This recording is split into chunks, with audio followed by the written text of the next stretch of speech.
Hola chicos, bienvenidos. Gracias por estar puntuales en la clase. Espero que se encuentren muy bien y les invito a seguir guardando las medidas de bioseguridad.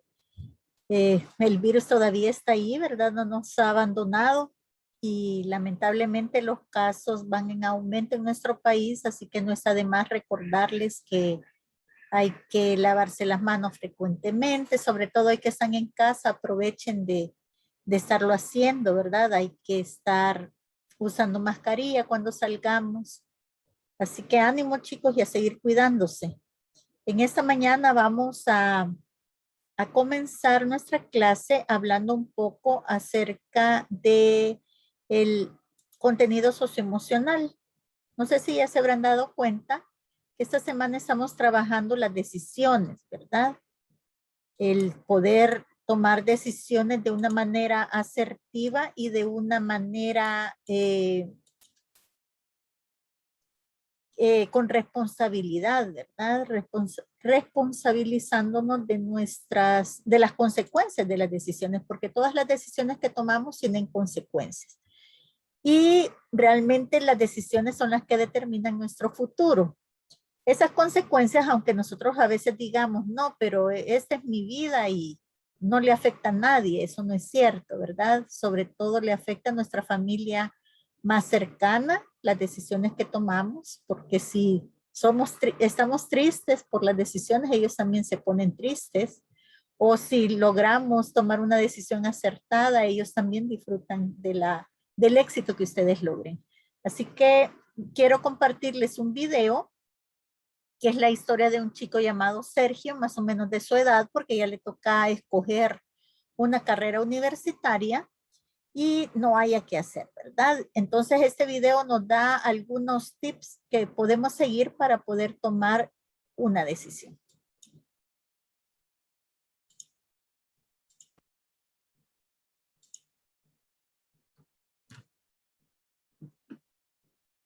¿Hacer la cama ahora o después? ¿Comprar un auto o una motocicleta? Y si quiero comprar, ¿qué color elegir? ¿Pedir un préstamo o esperar cuando tenga dinero? Cada día tomamos decisiones, mientras que algunas son poco significativas, hay otras que impactan nuestro futuro. Hoy quiero compartir contigo qué hacer para tomar mejores decisiones, o sea, 3 pasos para saber elegir y hacer cosas que te acercan a lograr tus objetivos.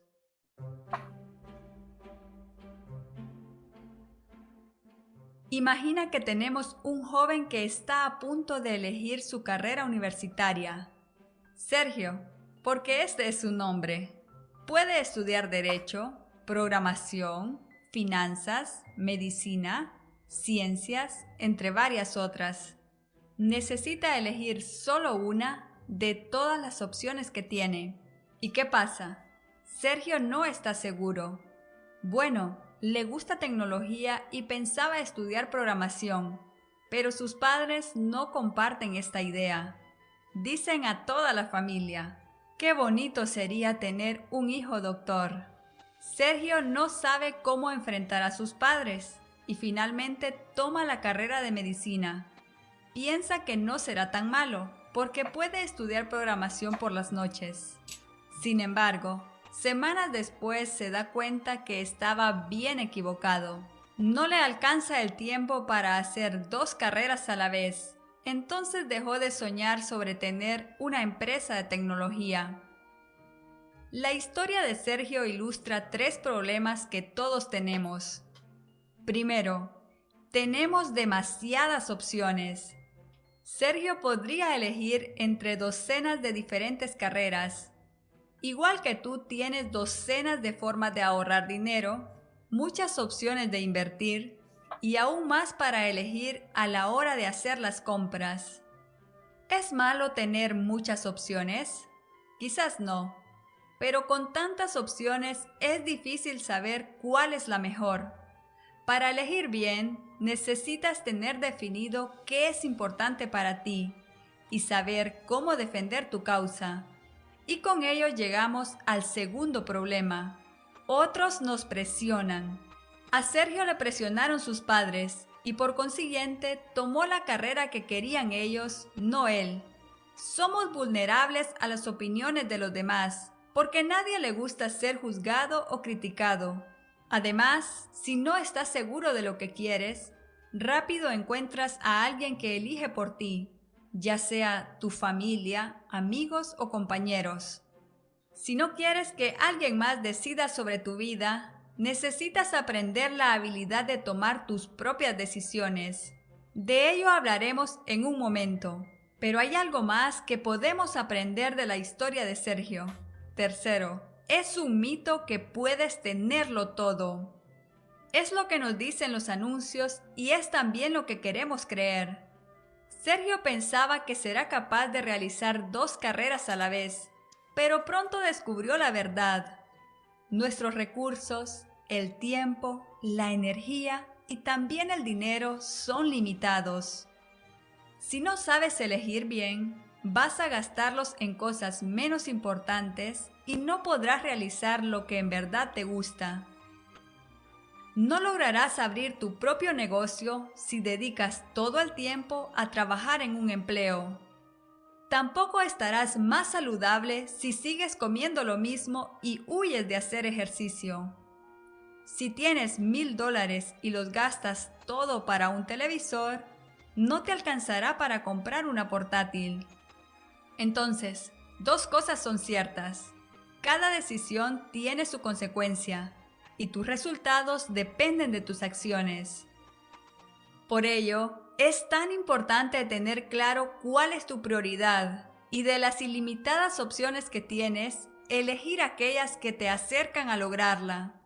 Tu prioridad número 1 puede ser pasar tiempo con tu familia, terminar la universidad o abrir tu propio negocio.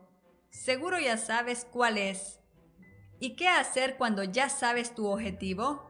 La respuesta es evaluar, eliminar y ejecutar.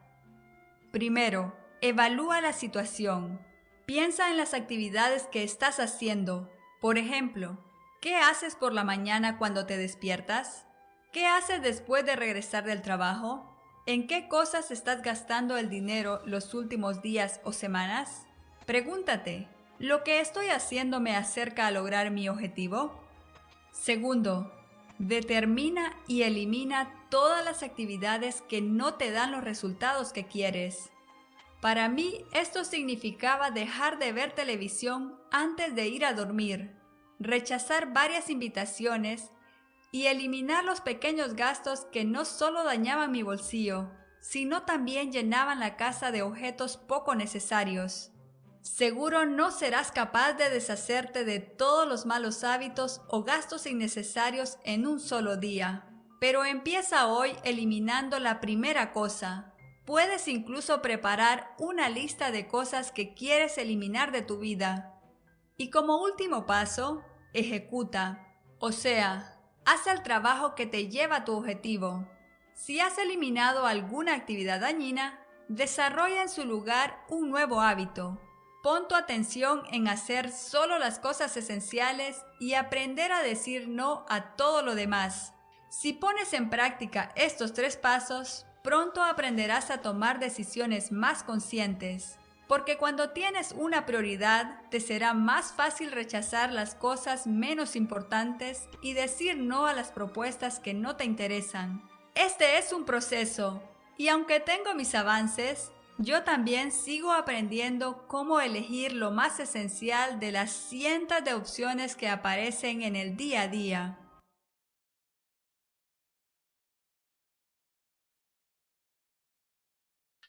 Bien, chicos, ese es el video que hablaba acerca de la toma de decisiones. Tiene varios conceptos súper importantes a mi parecer.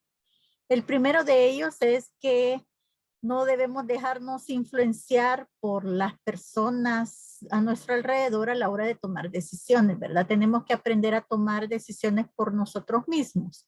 Podemos hacer consulta a personas que sabemos que no nos van a meter en problemas como ustedes, en su caso, sus padres, ¿verdad? Sus papás nunca van a desear algo malo para ustedes. Así que está bien que le consulten y que puedan tener un criterio de qué decisión tomar, ¿verdad? Después de escuchar el consejo de personas que realmente les van a ayudar. Pero si ustedes no tienen claros sus propósitos, van a tomar cualquier decisión, ¿verdad? Y el tiempo los va a llevar a cualquier parte. Así que es importante tener las metas claras. Una vez escuché que una meta que no se escribe no es más que un simple deseo. Así que escriba sus metas o escriba las decisiones que está pensando tomar, haga una lista de pros y contras y trate de, luego que ha tomado su decisión, trate de seguir esos 3 pasos que el video explicaba, ¿verdad?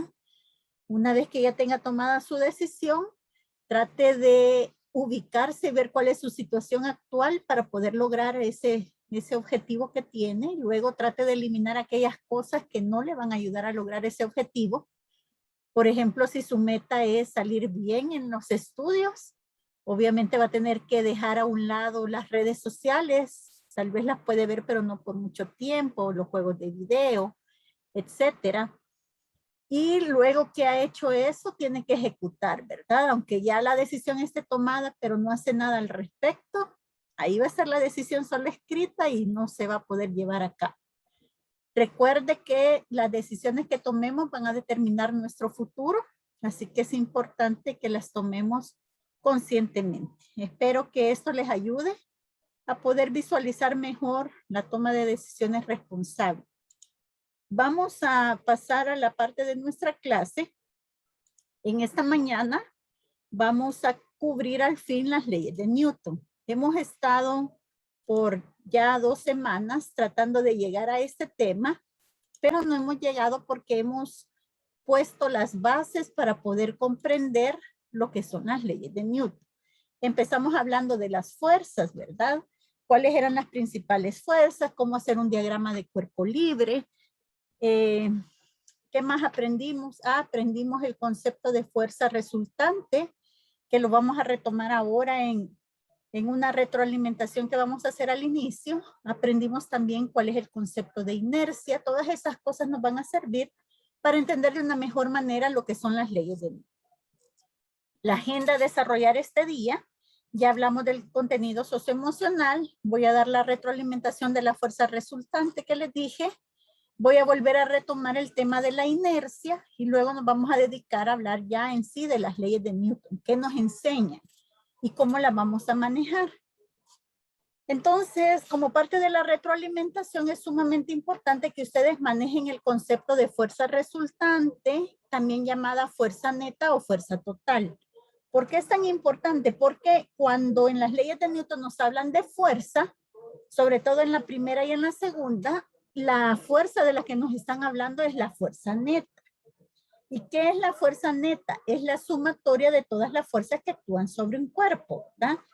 Como les expliqué en la clase anterior.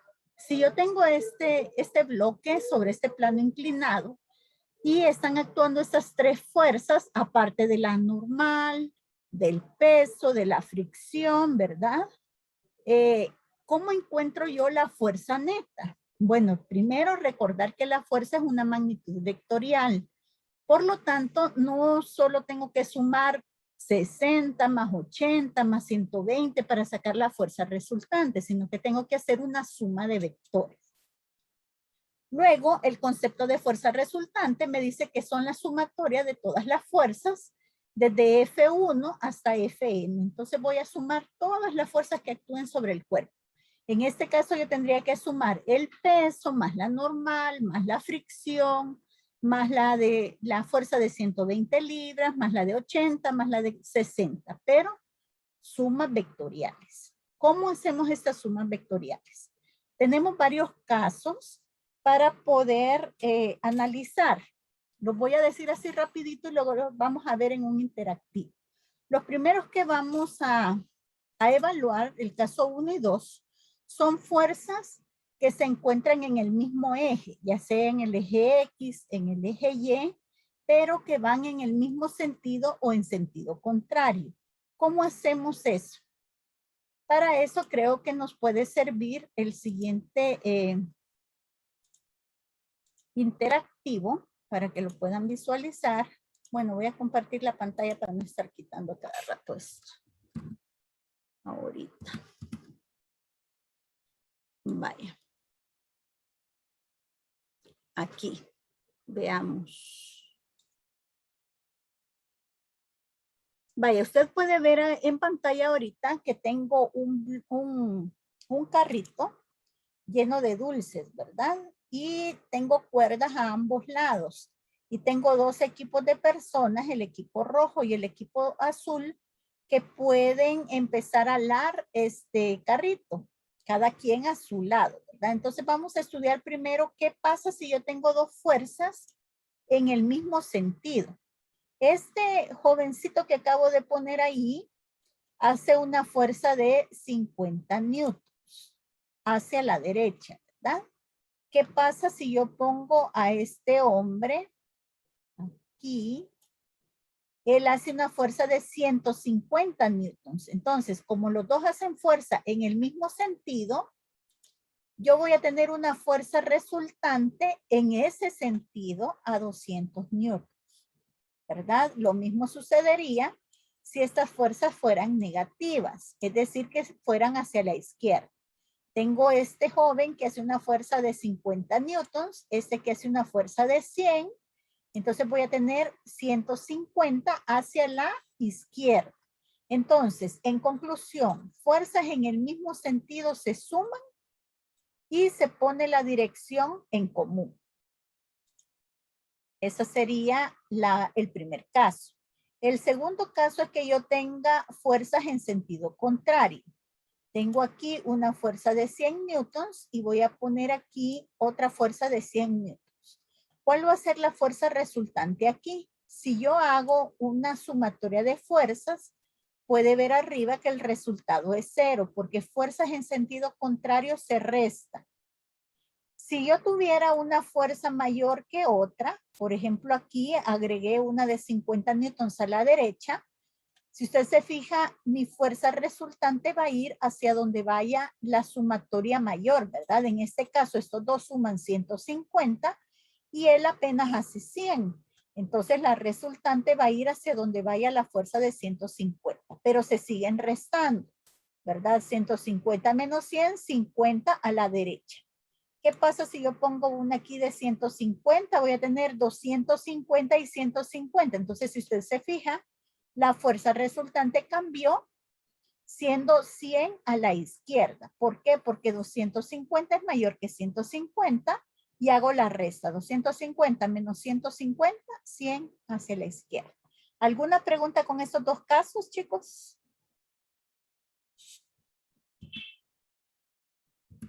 Vaya, el tercer caso es cuando tengo fuerzas perpendiculares como estos que ve aquí, ¿verdad?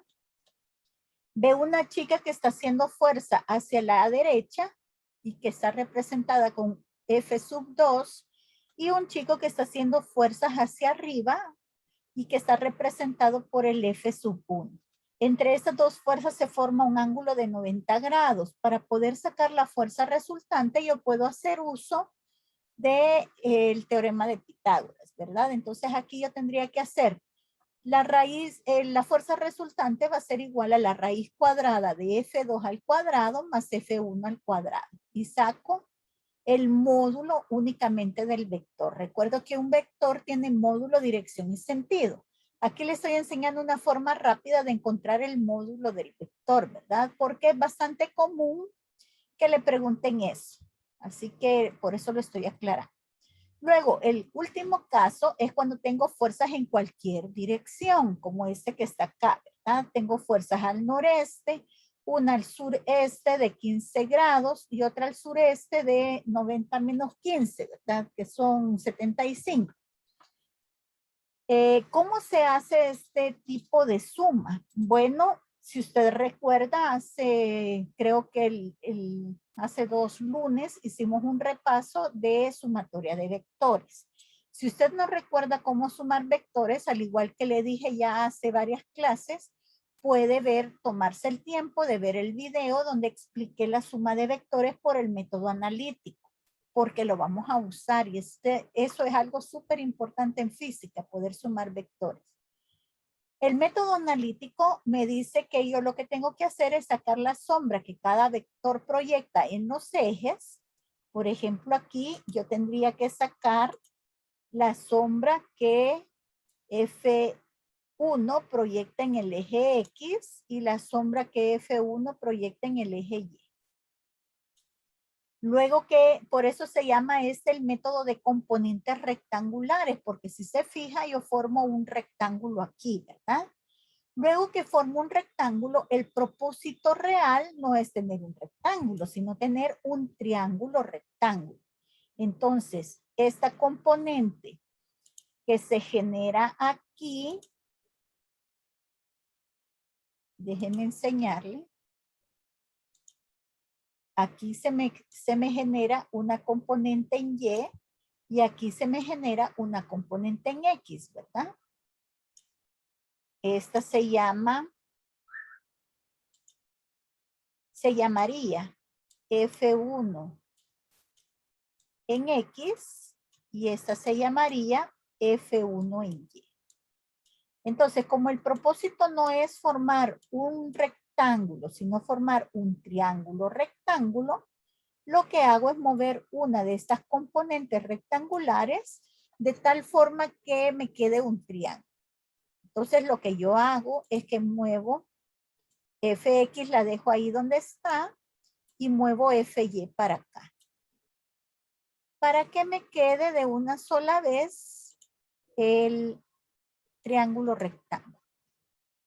Entonces, en este caso, me quedaría que yo conozco cuánto vale la hipotenusa, porque la hipotenusa representa F1 y el ejercicio ya me dice que vale 30 libras. Recuerde que la libra es la unidad en el sistema inglés para medir la fuerza, ¿verdad? Tengo un ángulo de 45 grados acá. Esta flecha sería la componente en Y del vector F1 y esta sería la componente en X del vector F1. Ahora, el propósito es encontrar cuánto vale F1Y y F1X. Eso lo hacíamos usando el coseno del ángulo y usando el seno del ángulo. ¿Por qué hacíamos eso? Bueno, porque usted sabe que el seno del ángulo es igual al lado opuesto entre la hipotenusa y usted ya conoce cuál es el ángulo. El ángulo vale 45 grados. Ya sabe cuál es la hipotenusa. Vale 30 libras. Entonces la única incógnita que tendría sería el lado opuesto, que en este caso es Fy. Usa el coseno, porque el coseno es igual al lado adyacente entre la hipotenusa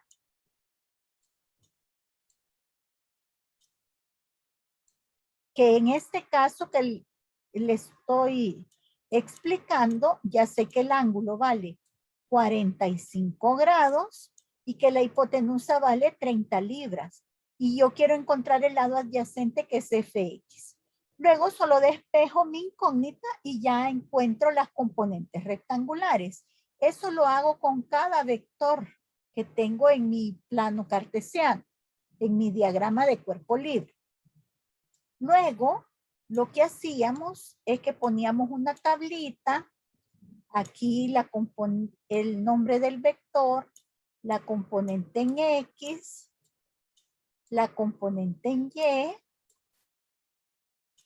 y recuerde que las componentes tienen signo dependiendo del cuadrante en el que estén, ¿verdad? Voy a hacer aquí un plano cartesiano para que lo recuerde. Si mi vector está en el primer cuadrante, va a tener una componente en X positiva y una componente en Y también positiva. Si está en el segundo cuadrante, X negativa, Y positiva, negativo, negativo en el tercero y positivo, negativo en el cuarto. Entonces, eso lo tomo en cuenta aquí cuando empiezo a hacer la recopilación de todos los datos que estoy obteniendo a través de la descomposición de las componentes rectangulares de cada vector. F1, como se encuentra en el primer cuadrante, yo sé que voy a tener en X una componente positiva y en Y positiva. F2, que está en el cuarto, tengo positiva en X, negativa en Y. Y F3, que también está en el cuarto, positiva en X y negativa en Y. Luego lo que hacíamos era una sumatoria aritmética aquí respetando los signos, ¿verdad? Recuerde que signos iguales se suman, signos distintos se restan y se pone el signo del mayor. Hago una sumatoria tanto en X como en y eso me va a proporcionar a mí las componentes rectangulares de mi vector resultante. Es decir, que yo lo que obtendría sería Rx y Ry. Y ya se me vuelve en el problema contrario, ¿verdad? Porque ahora conozco cuánto valen los catetos y yo quiero saber cuánto vale la hipotenusa. Entonces, para encontrar el vector resultante, lo que hago es usar Pitágoras. Para encontrar el ángulo, lo que hago es usar tangente inversa porque tengo el opuesto y el adyacente, entonces saco tangente inversa de esa relación y ya obtengo el ángulo. Y los signos me dicen en qué cuadrante se ubica para saber si va al noreste, al noroeste, al suroeste o al sureste. Ese es todo el proceso que tengo que seguir para hacer la sumatoria de vectores.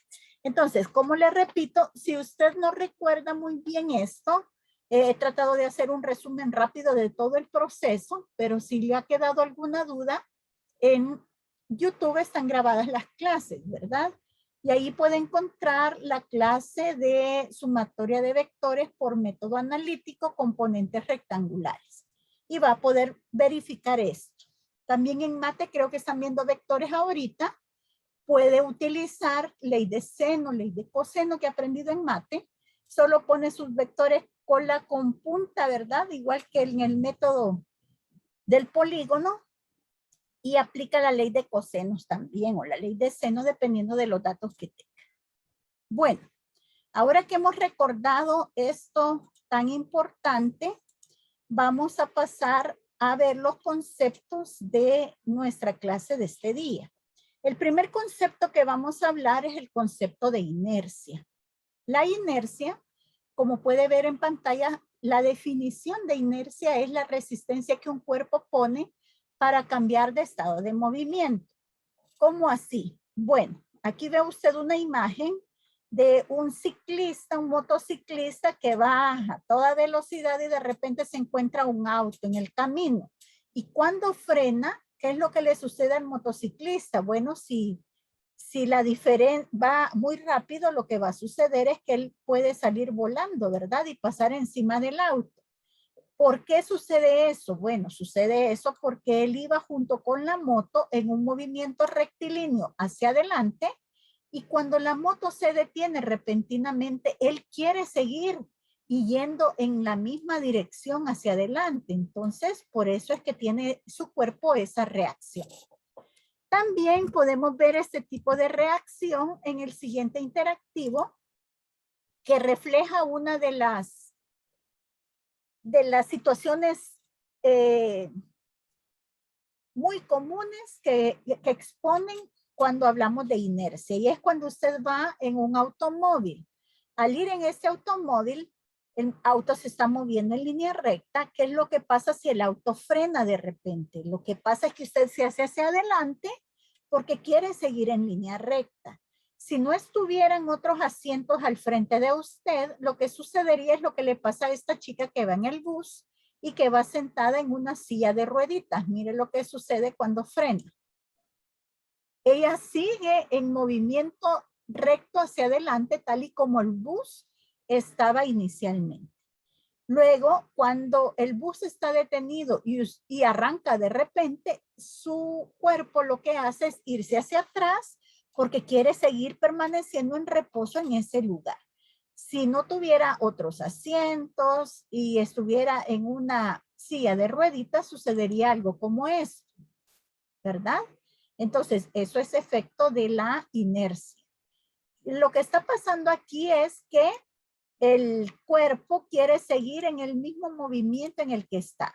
También podemos ver eso en esta situación que le voy a poner en este momento. Usted va en un auto y de repente hay un cruce en la calle. Entonces, vio lo que le sucedió al hombrecito que va aquí, ¿verdad? En el asiento de atrás. Cuando cruzó, se movió en sentido contrario hacia donde cruzó el auto, ¿verdad? ¿Por qué? Porque usted quiere seguir en línea recta, el auto iba en línea recta hacia allá, entonces usted quiere seguir en esa misma línea recta y no quiere cruzar hacia donde se fue el auto.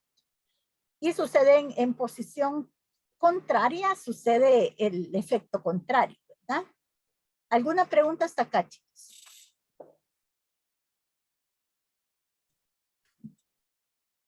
Vale.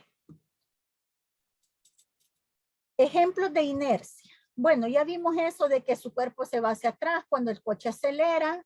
También ese truco de magia que es bastante común a la hora de explicar esto de la inercia es que usted tiene una mesa servida, tiene el mantel en la mesa y sobre el mantel tiene platos, hasta candelabros a veces, copas, y alguien viene y ale el mantel de una sola vez y las cosas quedan en su lugar. Eso es debido a la inercia, ¿verdad? Las cosas quieren seguir en reposo y por eso es que no se mueven de ese lugar. También si usted ha visto películas de astronautas, se ha dado cuenta que en el espacio, debido a que no hay fricción, no hay fuerzas que actúen sobre el cuerpo del astronauta, este se mueve con velocidad constante eternamente, ¿verdad? La inercia hace que se esté moviendo con la misma velocidad durante todo el tiempo, si es que inicialmente se estaba moviendo. Si está en reposo, él va a seguir en reposo, ¿verdad? Otro ejemplo de inercia es cuando usted salta dentro de un avión, dice acá, pero sucede lo mismo en un bus, ¿verdad? Usted va en el bus y el bus va en movimiento y usted salta. Cuando cae adentro del bus, cae en el mismo lugar a donde saltó. No cae atrás, ¿verdad? Ni adelante, sino que cae en el mismo lugar. Eso es debido a la inercia, que esto se ilustra en algo que le voy a enseñar más adelante. Otro ejemplo es cuando usted va con los carritos de compra y va súper rápido y de repente alguien se atraviesa y tiene que frenar, las compras se van hacia adelante o se caen debido a la inercia. O si usted mueve la sopa y hace un remolino, aunque saque la cuchara y deje de moverla, la sopa se sigue moviendo, ¿verdad? Le voy a compartir algo que encontré la semana pasada en el Twitter, donde ilustraba este concepto de inercia. Miren lo que pasa con la pelota de golf. Está sobre la base. El palo de golf golpea la base nada más, no golpea la pelota. Y miren, la pelota parece ni siquiera inmutarse, ¿verdad? Medio se mueve y vuelve a caer en el mismo lugar. Esto es gracias a la inercia. Bueno, ya que hemos hablado de la inercia, creo que estamos listos para comenzar la primera ley de Newton. La primera ley de Newton precisamente se le conoce con el nombre de ley de la inercia. ¿Cómo se enuncia esta ley? Así como lo puede leer en pantalla. Todo cuerpo permanecerá en reposo o en un movimiento rectilíneo con velocidad constante, a menos que una fuerza actúe sobre él. Cuando hablamos de una fuerza, en realidad lo que quiere decir es una fuerza neta o una fuerza total, como usted le quiera llamar. ¿A qué me refiero con eso? Veámoslo aquí en este interactivo. Vaya, este cuerpo está en reposo. ¿Por qué está en reposo el cuerpo? Si yo hiciera un diagrama de cuerpo libre de este cuerpo, ¿qué fuerzas actuarían en él? A ver, Emmanuel Cortés, según lo que hemos estudiado la semana pasada, la antepasada, ¿qué fuerzas actúan sobre el cuerpo así como está ahorita, sobre la caja de madera?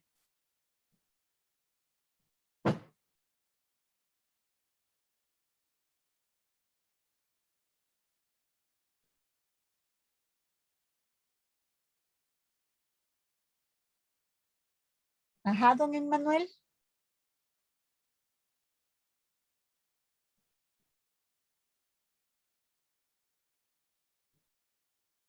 Ausente. Ah, ya puse en el chat. Gracias, Anelis. Perfecto. El peso, ¿verdad? Que sería una flechita dirigida hacia abajo. Por estar sobre una superficie también actúa la normal, que sería una flechita dirigida hacia arriba. ¿Por qué entonces el bloque está en reposo? Porque el peso y la normal son fuerzas de igual tamaño, es decir, si el peso es de 50 newtons, la normal también es de 50 newtons. Entonces, al hacer la sumatoria de fuerzas, como son fuerzas en sentido contrario, se restan y me queda 0, ¿verdad? Por eso es que el cuerpo está en reposo. Según lo que dice la primera ley de Newton, un cuerpo va a permanecer en reposo si no hay una fuerza neta que actúe sobre él. Veamos qué pasa si actúa una fuerza neta. Voy a romper ese equilibrio que hay entre la fuerza normal y la fuerza llamada peso, empujando la caja con una fuerza horizontal que no está equilibrada. Entonces, mire lo que sucedió. El cuerpo se empezó a mover, ¿verdad? Una vez que yo dejé de hacer la fuerza sobre la caja, el cuerpo se sigue moviendo a la misma velocidad que la fuerza le originó.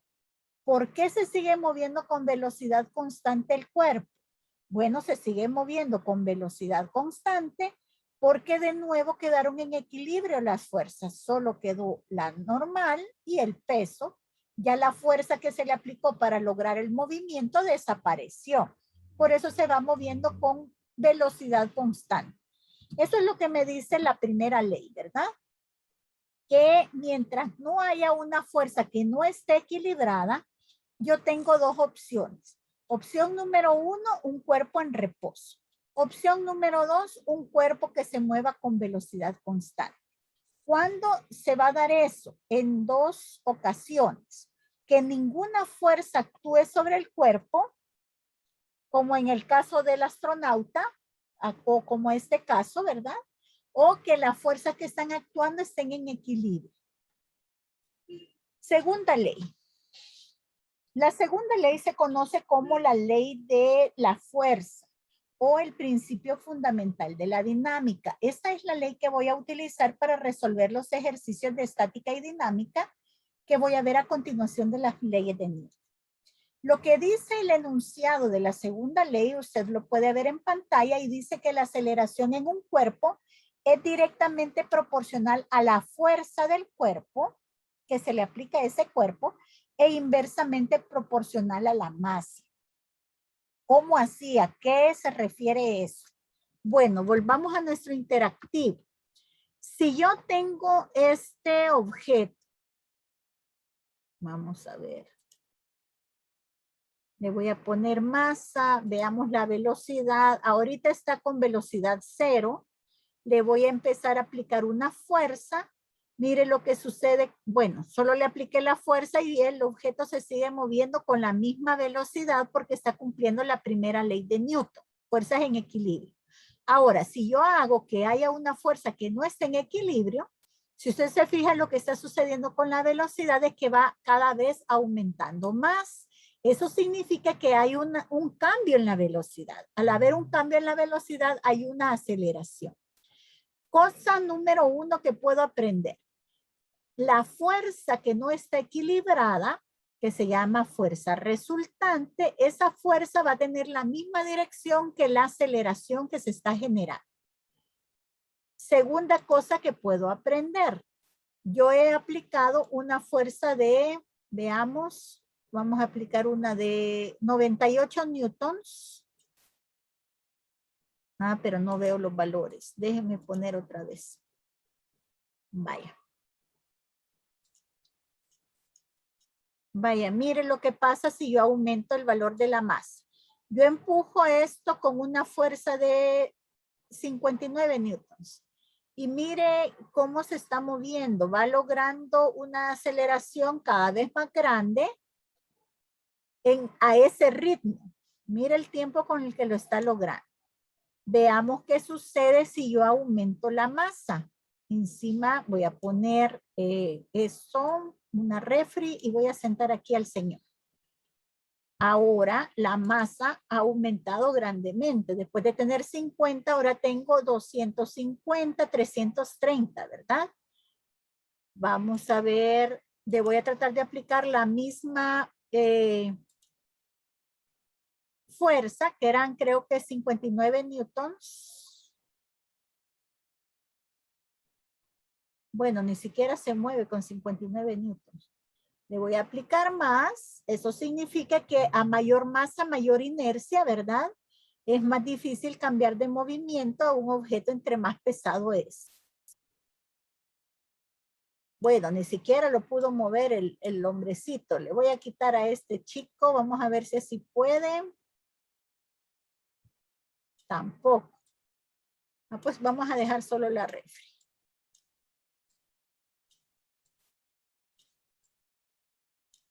Vaya, vamos a ver. Le voy a hacer, si le hago la misma fuerza tampoco se va a acelerar. Bueno, ¿y por qué no logra acelerarse? Qué débil está este hombre. Vamos a ver si con 100. Vaya, ahora sí. Necesita mucha más fuerza y obviamente a mayor masa, mayor fuerza, ¿verdad? Que es lo que me está diciendo la segunda ley de Newton. A mayor masa, yo tengo que hacer una fuerza más grande para acelerar el cuerpo. Entonces la aceleración va a ser inversamente proporcional a la masa. Porque entre más grande sea la masa, menos aceleración le puedo infringir. Y también la aceleración es directamente proporcional a la fuerza. Entre más fuerza haga, más aceleración se le puede dar a un cuerpo. Preguntas con la segunda ley. La forma más común de utilizar esta fórmula es así, ¿verdad? Lo único que se ha hecho ahí es despejar la F, este M que estamos dividiendo pasa a multiplicar y por eso aparece que la fuerza es igual a la masa por la aceleración. Como yo le expliqué anteriormente, aquí no estamos hablando de una fuerza individual, estamos hablando de una fuerza resultante. O sea que la forma correcta de usar esta fórmula es así. Sumatoria de fuerzas, porque eso me da la fuerza resultante, es igual a masa por aceleración. Bye. Veamos entonces qué tengo que entender yo por la segunda ley. Cuando yo vea un cuerpo que no tiene fuerzas equilibradas, ¿qué es lo que tiene que venir a mi mente? Bueno, si las fuerzas no están equilibradas, ese cuerpo se tiene que estar moviendo con aceleración. Eso es lo que tiene que venir a mi mente con la segunda ley. Vamos con la tercera ley. La tercera ley de Newton es la que más recuerdan los estudiantes siempre que les pregunto, ¿ya han visto leyes de Newton? Sí. ¿De cuál se acuerdan? De la acción y reacción, siempre, ¿verdad? Así que es importante que la recuerde. Esa es la tercera ley. Y dice que a toda fuerza se le opone otra igual, de igual magnitud y de sentido contrario. Es decir, lo que Newton descubrió es que las fuerzas siempre se generan en pares. Si yo le pego a la mesa, bueno, la mesa con la misma fuerza que yo le pegue va a pegarle, por decirle así, a mi mano en sentido contrario a como yo le pego a ella. Eso lo puede ver ilustrado en este dibujo.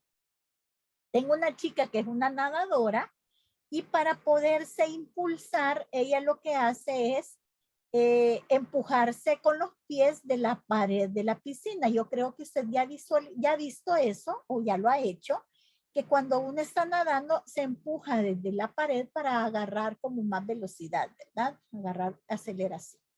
Entonces, con la misma fuerza que ella empuja la pared, que es esta, ¿verdad? Esta fuerza que está acá hacia la derecha es la fuerza que la joven hace contra la pared. Pero la pared también hace una fuerza sobre ella, que es lo que le hace impulsarse hacia adelante. Si yo dibujo el diagrama de fuerzas de la joven, quedaría como este que usted ve acá.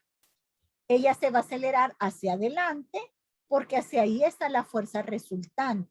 No tiene fuerzas hacia arriba. Bueno, están equilibradas esas fuerzas, por eso ella no se acelera para arriba o para abajo. porque en Y está en equilibrio, cumple la primera ley, pero en X está en desequilibrio porque solo tiene una fuerza y esa fuerza la hace impulsarse hacia adelante. ¿Qué fuerzas tiene aquí ella? La fuerza llamada peso y una fuerza que no hemos visto todavía que se llama empuje, que se genera cuando un objeto se introduce en un fluido, en un líquido en este caso. ¿Alguna pregunta con esta parte, chicos?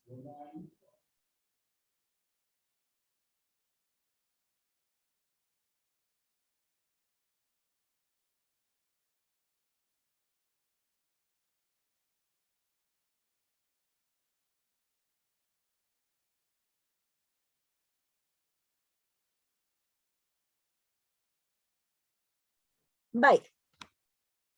Para explicar las leyes de Newton en una situación real, no es que en un fenómeno solo se dé una de las leyes y que yo pueda identificar, ese es de la primera ley, o es de la segunda, o es de la tercera.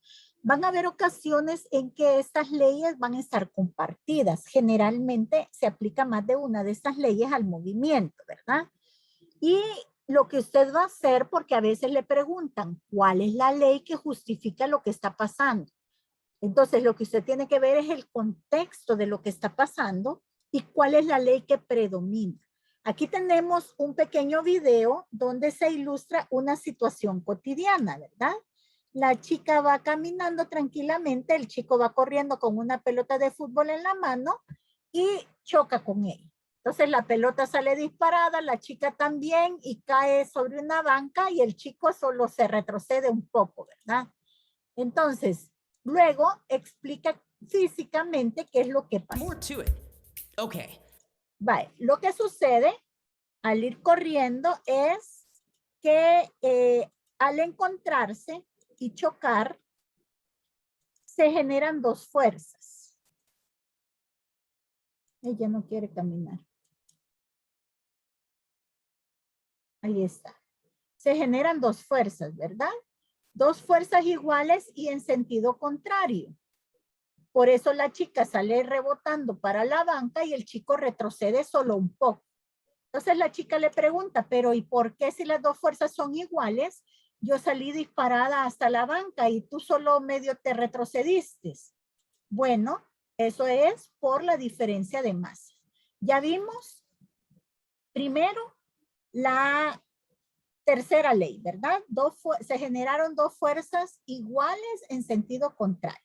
¿Por qué la chica salió disparada y el chico solo se retrocedió un poco? Bueno, por la diferencia de masa.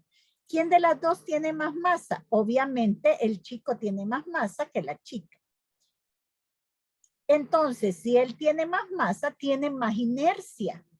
Por lo tanto, costará más cambiarle del estado de movimiento. Por eso el medio se mueve y la chica sale disparada hasta la banca, ¿verdad? Debido a la diferencia de masas. Ahí podemos aplicar la segunda ley.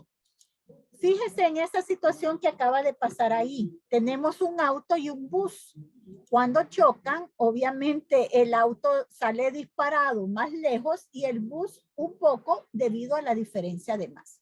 La aceleración entonces es inversamente proporcional a la masa y estamos hablando de la segunda ley. Es el mismo caso que está explicando ahí con la bola de boliche, ¿verdad?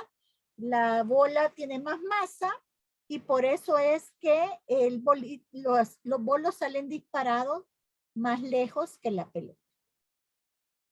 Al tener más masa, él logra menos aceleración y ella al tener menos masa logra más aceleración. Veamos qué pasó con la pelota.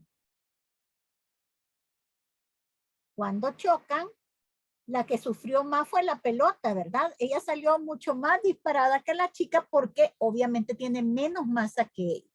Entonces ahí hemos hablado tanto de la inercia como de la fuerza y la aceleración y su relación con la masa como la de acción y reacción, ¿verdad? De esa forma es como usted tiene que ser capaz de explicar cualquier fenómeno que sucede en la naturaleza utilizando las leyes de Newton. ¿Alguna pregunta? Bueno, aquí podemos ver algunos fenómenos que generalmente se atribuyen a la tercera ley. Por ejemplo, cuando se da el despegue de un cohete, usted sabe que encienden los motores, hay una propulsión a chorro y el cohete despega, ¿verdad? Debido a esa propulsión que hacen los motores hacia abajo es que él despega. Es la misma, el mismo fenómeno que ocurre cuando usted suelta un globo inflado. El globo sale disparado en oposición a la fuerza del aire que sale por detrás del globo. Sucedería exactamente lo mismo con estos chicos que los dos están en patines, agarrados así, puestas las manos una con la otra así de frente y se empujan. ¿Qué es lo que va a suceder? Que los dos van a salir disparados, ¿verdad? Él hacia allá, él hacia allá. ¿Y quién va a lograr mayor distancia? El que tenga menos masa. Si los dos tienen igual masa, se van a separar igual, ¿verdad? Otro ejemplo de acción y reacción es cuando se dispara una pistola. Yo creo que ya ha visto, hay videos en internet de gente que hasta pierde los dientes porque se pone la pistola cerca de la boca y cuando dispara la pistola se hace para atrás, ¿verdad? Ya que impulsa la bala hacia adelante, tiene una reacción hacia atrás. O en este caso, cuando alguien golpea una pelota de fútbol con la cabeza, la pelota se va en sentido contrario, pero usted siente un golpe de la cabeza hacia atrás. O en el caso que lo golpee con el pie es exactamente igual. Ahora, ¿por qué entonces si esto es una ley que rige todas las cosas? Si yo voy cruzando la calle y un auto me atropella, ¿por qué yo salgo disparado y el auto solo queda con algunas abolladuras? Bueno, ya explicamos eso, ¿verdad? ¿Las fuerzas son distintas? No. La misma fuerza que yo le hago al auto, esa misma fuerza me hace el auto a mí. Pero yo salgo disparada porque tengo menos masa que el auto. ¿Preguntas? Muy bien. Entonces, con esto de la ley de acción y reacción, es muy importante que usted sepa las características de estas fuerzas, porque así le van a permitir dibujarlas correctamente cuando le pregunten que lo haga. No importa quién llame acción y a quién reacción. Por ejemplo, yo puedo decir, la fuerza que la joven hace sobre la pared, esta va a ser mi acción. Entonces, esta se va a llamar reacción. Pero otra persona en el examen puede decir, no, para mí la que hace la joven en la pared, la que recibe la joven de la pared va a ser la acción y la que la jovencita hace va a ser la reacción. Eso no importa en lo más mínimo, a quién llame acción y a quién reacción. Segunda cosa que tiene que saber es que las fuerzas son iguales en módulo. Quiere decir que valen lo mismo. Si una vale 50 newtons, la otra también vale 50 newtons. Si una vale 80, la otra también vale 80. Y son de sentido contrario. ¿Qué quiere decir esto? Que si una apunta al norte, la otra al sur. Si una al este, la otra al oeste. Si una al noreste, la otra al suroeste y así sucesivamente. Y la última que le he puesto en otro color porque es la más importante.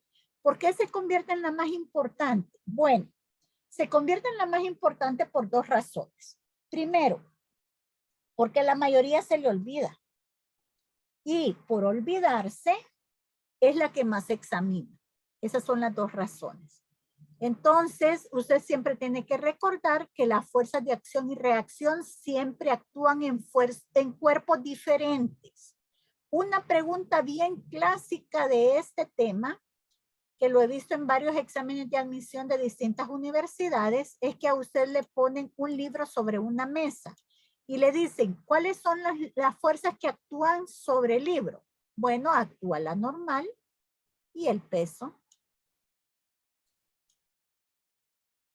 Entonces le dicen, mire, la normal y el peso son dos fuerzas de igual módulo y en sentido contrario. ¿Puedo asegurar que ambas son un par de acción y reacción? La respuesta rotunda aquí es un no. ¿Por qué? Porque la normal y el peso están actuando en el mismo cuerpo, en el libro. Y las fuerzas de acción y reacción actúan sobre cuerpos diferentes. Miren lo que sucede aquí con la jovencita. La de acción está en los pies de la joven y la de reacción está en el muro en el que se empuja. Siempre van a actuar en cuerpos diferentes. Preguntas hasta acá, chicos.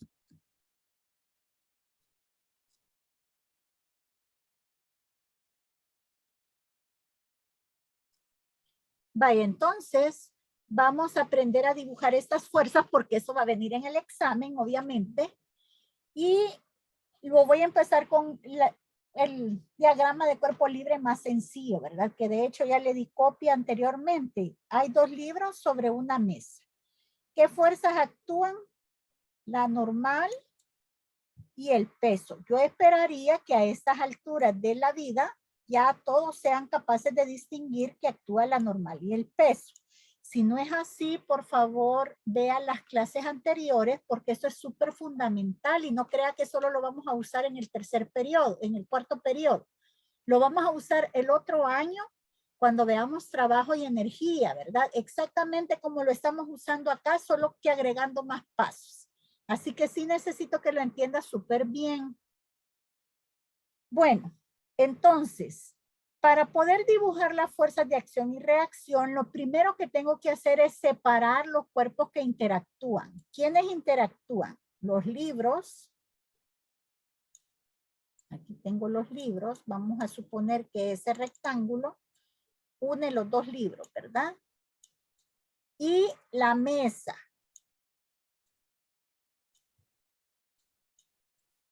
Esos son los 2 cuerpos que están interactuando ahorita. ¿Cuáles son las fuerzas que actúan sobre el libro? Bueno, sobre el libro ya dijimos que está el peso del libro y la normal del libro. Ahora mi pregunta tiene que ser para poder empezar a dibujar las fuerzas de acción y reacción. ¿Cuál es la fuerza de reacción de la normal? Si esa es la acción, ¿cuál sería la de reacción? Para poderla encontrar tengo que pensar, ¿quién origina la fuerza normal? La superficie de la mesa. Ah, entonces en la mesa, en sentido contrario, tiene que estar la fuerza de reacción de la normal. ¿Cómo lo puede ver aquí? Uy, aquí, ¿verdad? Tengo la normal y la fuerza de reacción está en la mesa. Muy bien. Voy con el peso. ¿Quién me origina el peso? Bueno, el peso se origina debido a la gravedad de la Tierra. Ah, entonces quiere decir que en la Tierra va a estar la fuerza de reacción de esa fuerza llamada peso. Como la puede ver en el primer dibujito, ¿verdad? Tengo aquí el libro, el peso hacia abajo y en la Tierra está una fuerza igual pero en sentido contrario. Ah, un momento, eso significa que con la misma fuerza que la Tierra me atrae a mí, yo atraigo a la Tierra. Sí, eso significa. Pero entonces, ¿por qué la Tierra no se mueve hacia donde yo estoy, sino que soy yo la que me caigo hacia la Tierra? Bueno, ya aprendimos acerca de la inercia y es por la diferencia de masas, ¿verdad? ¿Se imagina cambiarle de estado de movimiento a la Tierra la cantidad de masa que tiene comparada a la cantidad de masa que tiene una persona? Entonces las personas tenemos mucho menos masa que la Tierra y por eso nosotros nos caemos a la Tierra y no nosotros atraemos a la Tierra hacia nosotros, ¿verdad? Aunque la fuerza sí existe como tal. Preguntas con este primer par de fuerzas de acción y reacción. Otro ejemplo. Tengo este candelabro colgado, esta lámpara colgada del techo. Si yo hago el diagrama de cuerpo libre de la lámpara, la voy a hacer más bonita. Veamos.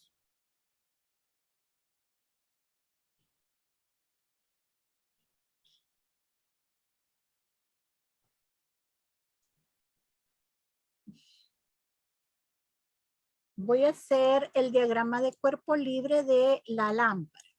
¿Qué fuerzas actúan sobre la lámpara? Como ya vi que no quieren hablar, no voy a gastar mi tiempo preguntándoles, sino que de una sola vez las voy a dibujar, pero espero que en su mente usted sepa cuáles son las fuerzas y haya dibujado este diagrama, ¿verdad? El primero es el peso y el segundo es la tensión, la segunda fuerza. Solamente esas son las que están actuando.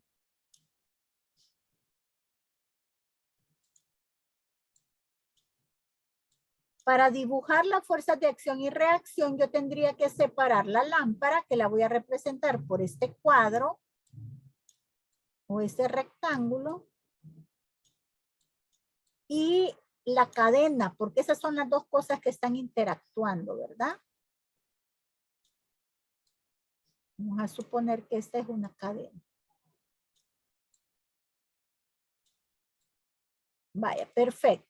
Entonces comienzo a dibujar fuerzas de acción y reacción. Si la tensión está en la lámpara hacia arriba, ¿a dónde está la fuerza de reacción de la tensión?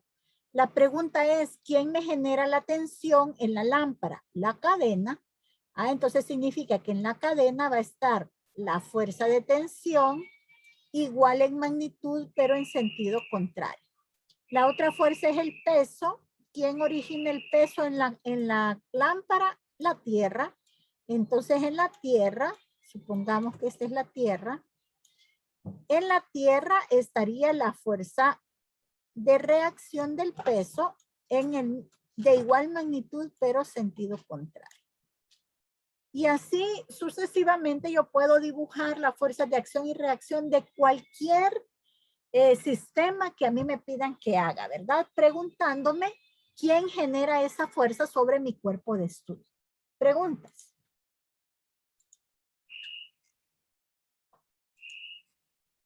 Entonces vamos a pasar a la parte de estática, ¿verdad? La estática es la parte de la física que estudia a los cuerpos en equilibrio. Cuando hablo de equilibrio, estoy hablando de dos tipos de equilibrio, como ya verán más adelante. Estos cuerpos en equilibrio son los que respetan la primera ley de Newton. Es decir, que las fuerzas que actúan sobre el cuerpo están en equilibrio o que ninguna fuerza actúa sobre el cuerpo.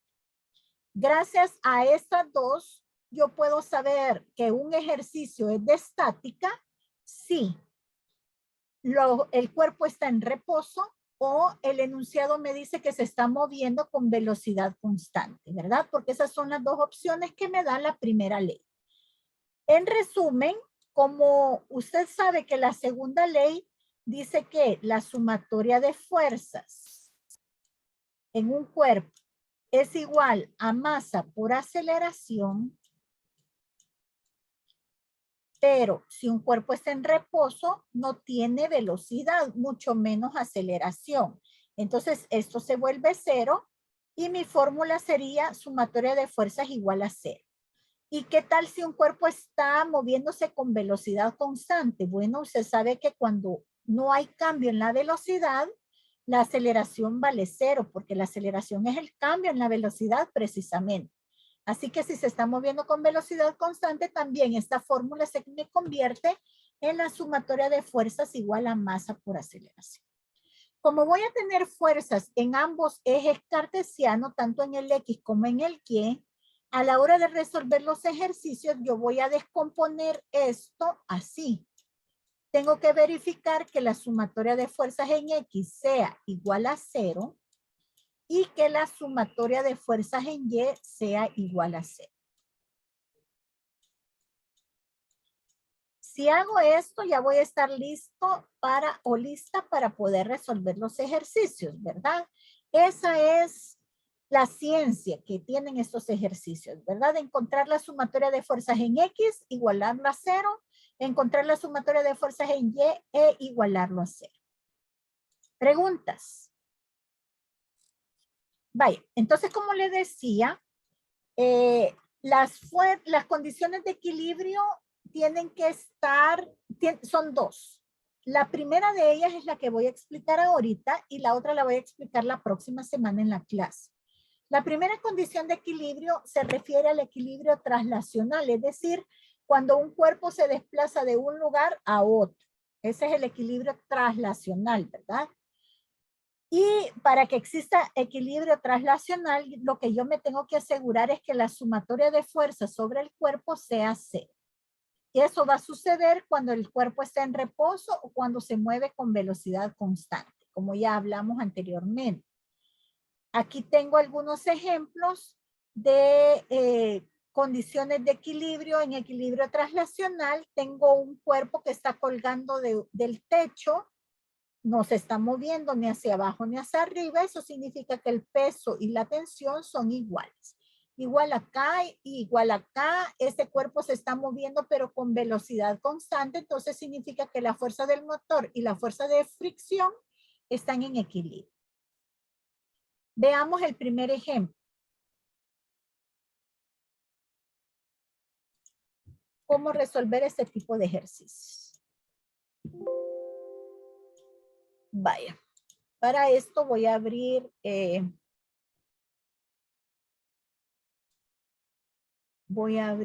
la pizarra para que lo trabajemos con más tranquilidad. Si tienen preguntas, ese es el momento, chicos.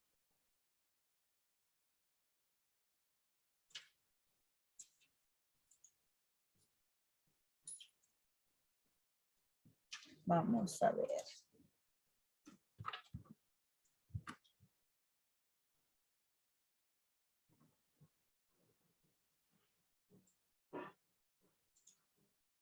Vaya. Lo tengo aquí en archivos.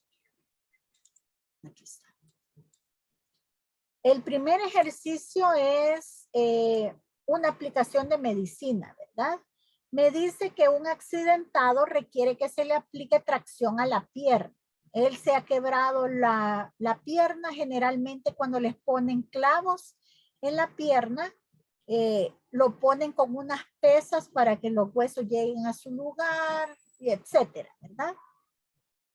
Entonces yo quiero saber, según el ejercicio, quiero saber cuánto peso le tengo que poner aquí para que cuando este sistema de poleas le ale la pierna al paciente, el paciente pueda tener una fuerza de tracción de 50 newtons. Esa es la pregunta. Y me dice que el ángulo que se forma aquí es de 60 grados. El enunciado ya me da pistas de qué es lo que voy a representar o cuál va a ser el cuerpo donde me voy a concentrar, ¿verdad? Dice dibujar el diagrama de fuerza sobre la polea central y para un ángulo de 60. O sea que mi cuerpo de interés no es el pie del paciente en este caso, sino que es la polea, porque la misma fuerza que la polea tenga acá va a ser la que va a tener el pie en sentido contrario. Tercera ley de Newton, ¿verdad? Si ustedes se fijan, por la situación que se está exponiendo, el pie del paciente no puede estar subiendo y bajando, ¿verdad? O haciéndolo hacia adelante y hacia atrás. Entonces, eso está en equilibrio.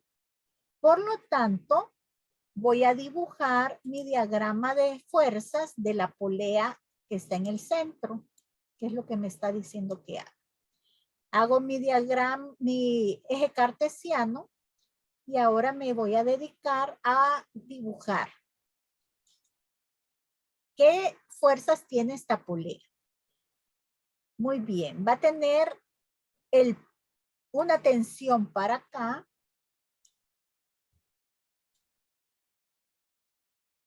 Otra tensión para acá. Y la fuerza de tracción para acá. Esas son las fuerzas que tiene la polea. Cuando trabajamos con poleas, despreciamos la fricción, despreciamos el peso de las poleas. Eso es parte de idealizar el ejercicio, ¿verdad? Por eso, si se fija, yo no tomé el peso de la polea. Muy bien. Esta sería la tensión de la cuerda, esta que está acá. Si se fija, es una misma cuerda, ¿verdad? La cuerda está amarrada del techo, pasa por esta polea, luego pasa por la otra y en el extremo tiene colgado el peso. Es exactamente la misma cuerda, según lo que hemos aprendido, una misma cuerda me genera una misma tensión. Eso significa que T y T voy a tener en ambos lados. Aquí voy a tener 60 grados. Y aquí también voy a tener 60 grados. Y ya me dice que esto vale 50 newtons.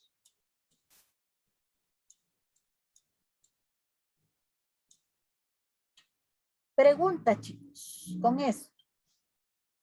Vale, Entonces, esta cuerda que está acá, lo que soporta es el peso. Las poleas lo único que hacen es cambiar de dirección la cuerda. Esa es su función. Quiere decir que yo puedo cambiar, en vez de ponerle T, ponerle W, que es lo que me están pidiendo que encuentre en realidad, ¿verdad?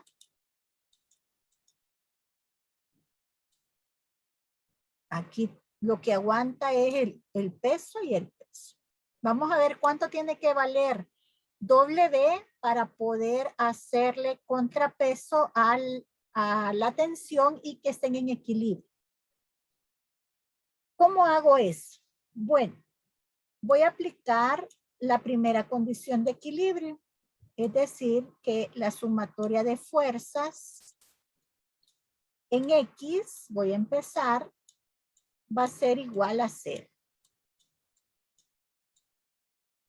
¿Qué fuerzas tengo en X? Bueno, aquí tengo la componente rectangular del peso en X y la componente rectangular de este otro peso en X.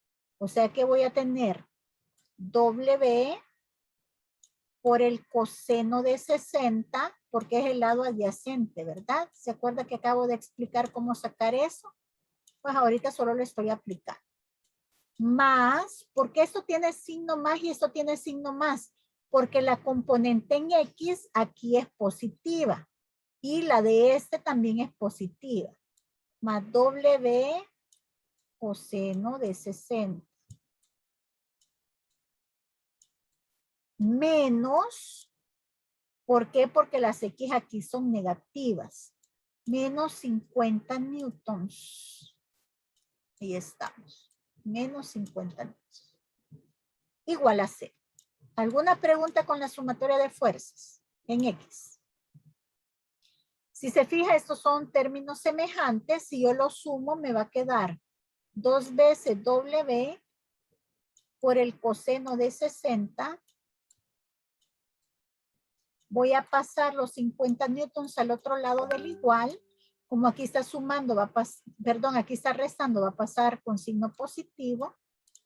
Entonces va a ser igual a 50 newtons. Ahora voy a despejar W, que eso es lo que me están pidiendo que haga en el ejercicio. Encuentre el valor de W. Le voy a quitar todo lo que le estorba a W. Si se fija, todo lo que le estorba se está multiplicando con él. ¿Y qué le estorba? Le estorba el 2 y le estorba el coseno de 60. Voy a meter eso en la calculadora. El coseno de 60 me da 0.5. Entonces me va a quedar 50 newtons sobre 2 por 0.5. Al meter eso en la cálculo, usted sabe que 2 por 0.5 es igual a 1 y 50 entre 1 me da 50. Quiere decir que bajo estas condiciones, con ese ángulo que está ahí y con esa tracción, el peso que le tengo que poner tiene que valer lo mismo que la fuerza de tracción, 50 newtons, para que eso esté en equilibrio. ¿Alguna pregunta?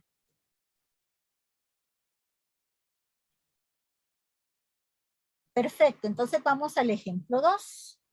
En el ejemplo 2 me dice que tengo un semáforo que está colgado como usted lo ve en la figura. El semáforo tiene una masa de 33 kilogramos y me pide que encuentre cuál es el valor de las tensiones en los cables que sostienen al semáforo. Paso número 1, dibujar mi diagrama de cuerpo libre. Hago entonces el eje cartesiano. Recuerde que como lo hemos visto en las clases anteriores, en este tipo de ejercicio que yo le conté que eran tan famosos en estática, aquí justo en este nudito de acá es donde usted va a poner el 0,0, ¿verdad? Y hablamos de que esta tensión 3 se pierde porque lo que aguanta ese pedacito de cuerda, aquí son 3 cuerdas diferentes. Este es el nudo que las une. Pero esta tensión 3 lo que aguanta es el peso. Entonces, lo que voy a poner aquí abajo sería el peso de el semáforo. No me vaya a decir, por favor, que el peso del semáforo es 33 kilogramos. Ya hablamos de eso largo y tendido en una de las primeras clases de este periodo, porque dijimos que los kilogramos son unidades de masa, ¿verdad? Lo que me están dando aquí es la masa del semáforo, no el peso. Y masa y peso no es lo mismo. No se me vaya a equivocar en algo tan sencillo, ¿verdad? Luego voy a poner aquí la tensión 2. Si yo paso aquí dos líneas paralelas, una aquí y otra acá, me quedó algo panda.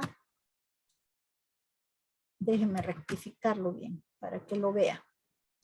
Vaya, usted aprendió en matemática que cuando tengo una línea que corta a dos líneas paralelas, el ángulo que se forma aquí y acá son ángulos alternos internos y que por lo tanto valen lo mismo. Eso significa que el ángulo de acá vale 53 grados.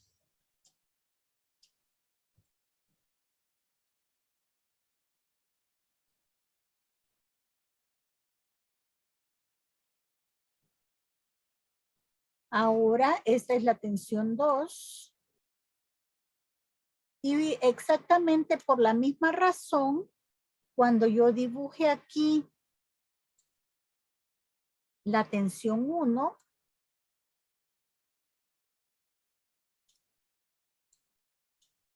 de nuevo ángulos alternos internos, este ángulo de acá va a valer 37 grados.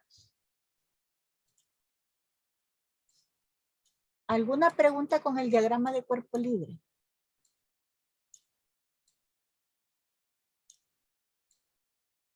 Vale. Ahora que ya tengo esto, voy a comenzar a hacer mi sumatoria de fuerzas, ¿verdad? Como todo está en equilibrio, el semáforo no está acelerando hacia ningún lado, así que la sumatoria de fuerzas sobre el semáforo en X, voy a empezar con X, es igual a 0. ¿Qué fuerzas tengo en X? Bueno, aquí yo voy a tener una componente de T2 en X y aquí voy a tener una componente de T1 en X, ¿verdad? Si se fija en ambos casos es el lado adyacente, por lo tanto voy a usar coseno. Esto me quedaría entonces, aquí es positiva la componente en X, aquí es negativa. Entonces me quedaría T2 por el coseno de 53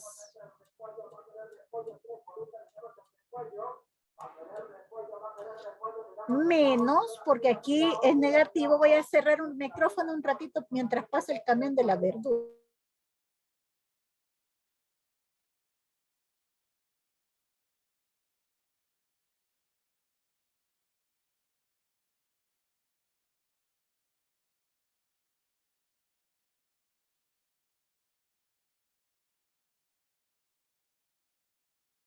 Vaya, entonces tengo T2 positivo por el coseno de 53 para hallar el lado adyacente, menos, porque aquí las X son negativas, T1 por el coseno de 37.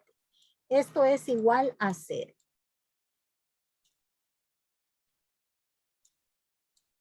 Vale, este le voy a poner, aquí voy a tener la primera ecuación. Déjenme ponerle nombrecito. Ya las tenía aquí escritas.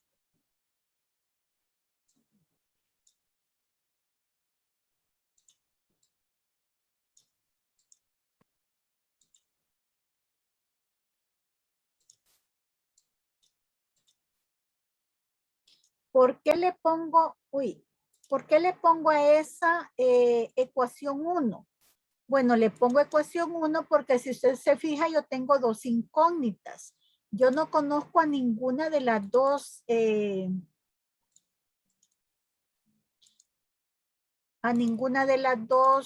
tensiones.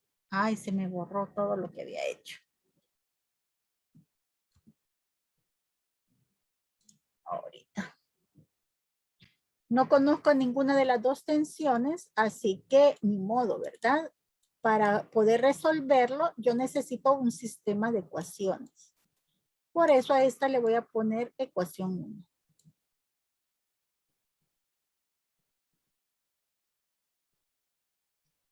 Me sale más fácil poner la mano. Vale. A esta le voy a poner ecuación 1. Ahora voy a hacer sumatoria de fuerzas en Y. ¿Qué fuerzas tengo en Y? De nuevo, las que están inclinadas le pertenecen a ambos ejes, ¿verdad?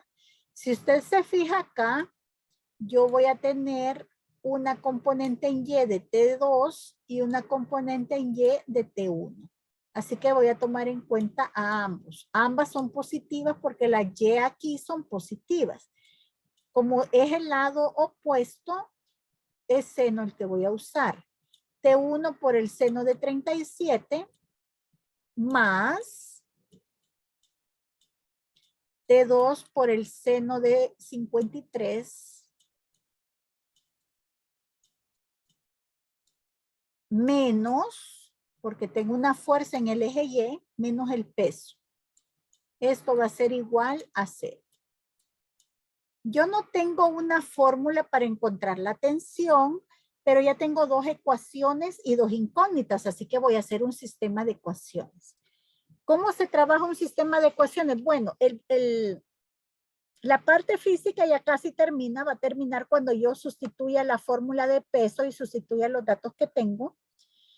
Pero usted en matemática ha aprendido que un sistema de ecuaciones tiene varios métodos para resolverse. Este sistema que es de primer grado con dos incógnitas, ¿verdad? Puede hacerlo por sustitución, por reducción, por Kramer, por igualación. ¿Qué método va a usar? El que a usted mejor le parezca, el que domine mejor. Yo voy a usar sustitución en este caso.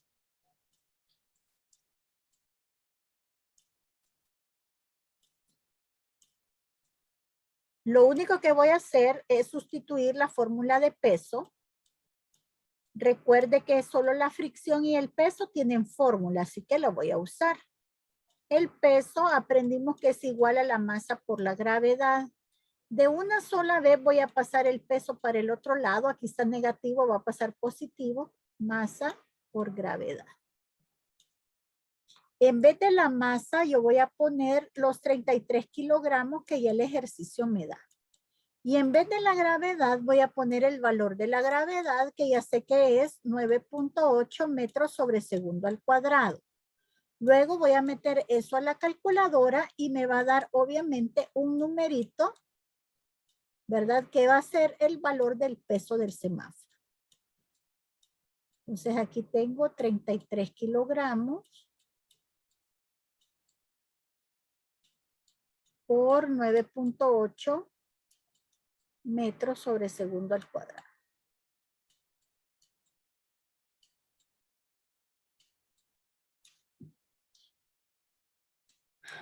Lo voy haciendo paso por paso para que no se me quede.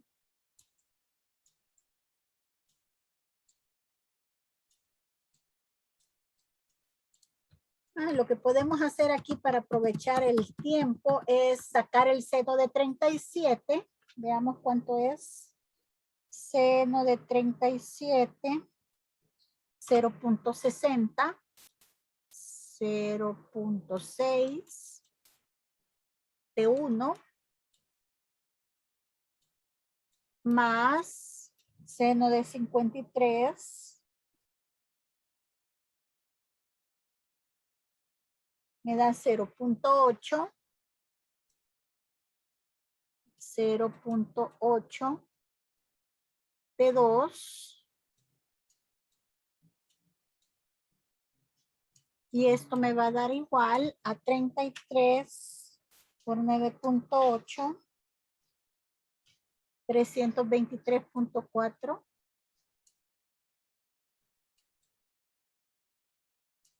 newtons. Muy bien, entonces aquí, si usted se fija, las incógnitas que yo tengo son T1 y T2. ¿Qué incógnitas tengo en la ecuación 1? T1 y T2. Esta sería mi ecuación 2. Como yo voy a usar el método de sustitución, lo que voy a hacer es despejar de la ecuación 1 a cualquiera de las dos, T1 o T2. Me sale más fácil despejar T2. Así que despejando T2 me quedaría así. T2 va a ser igual. Paso esto al otro lado a sumar. Me queda T1 por el coseno de 37. El coseno de 37 es 0.8. Así que aquí me queda 0.8 por T1 sobre el coseno de 53, que es 0.6.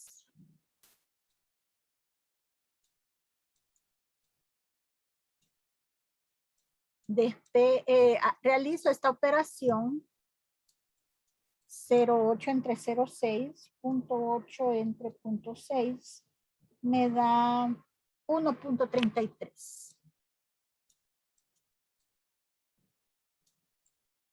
Le voy a poner a esta mi ecuación 3.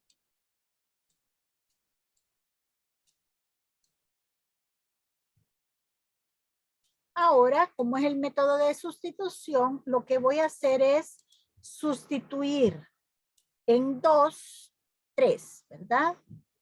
Voy a escribir aquí. Sustituyo la ecuación 3 en la ecuación 2. A donde dé a T2 voy a sustituir 1.33 T1. Entonces me va a quedar 0.6 T1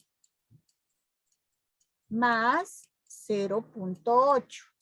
En vez de T2, 1.33 T1. Y esto es igual a 323.4. Miren qué fabuloso, ya solo tengo una incógnita que es T1, ¿verdad? Así que lo único que tengo que hacer es trabajo matemático, que eso es súper fácil. 0.6 T1 más 1.33 por 0.8. Eso me da 1.07. 1.07 T1. Y esto es igual a 323.4 newtons. Sigo trabajando. T1 y T1 son términos semejantes. A esto le sumo 0.6. Me da 1.67. 1.67 T1 es igual a 323.4 newtons. Ahora lo que hago es despejar T1. Y ya prácticamente tengo hecho el ejercicio. Despejando T1 me quedaría este 1.67 que está multiplicando, pasa a dividir. Y arriba tengo 323.4. ¿Tienen alguna pregunta, chicos, del proceso físico o matemático de lo que hemos hecho? Ya esto último es un proceso matemático, ¿verdad? 323.4 entre 1.67. La tensión 1 que soporta el cable 1 es de 193.7 newtons. ¿Cómo hago para encontrar cuánto vale T2? Bien fácil, voy a sustituir este valor en la ecuación 3. Ahí hasta ya la tengo despejada, ¿verdad? T2 va a ser igual a 1.33 y en vez de poner T1 voy a poner su valor que es 193.7 newtons. 1.33 por 293.7. 257.6.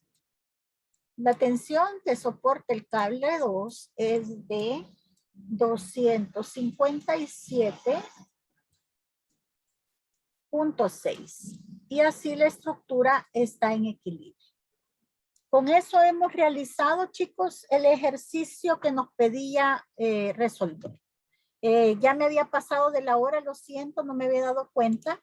Gracias entonces por haberse conectado y nos vemos la otra semana. Cuídense mucho, chicos.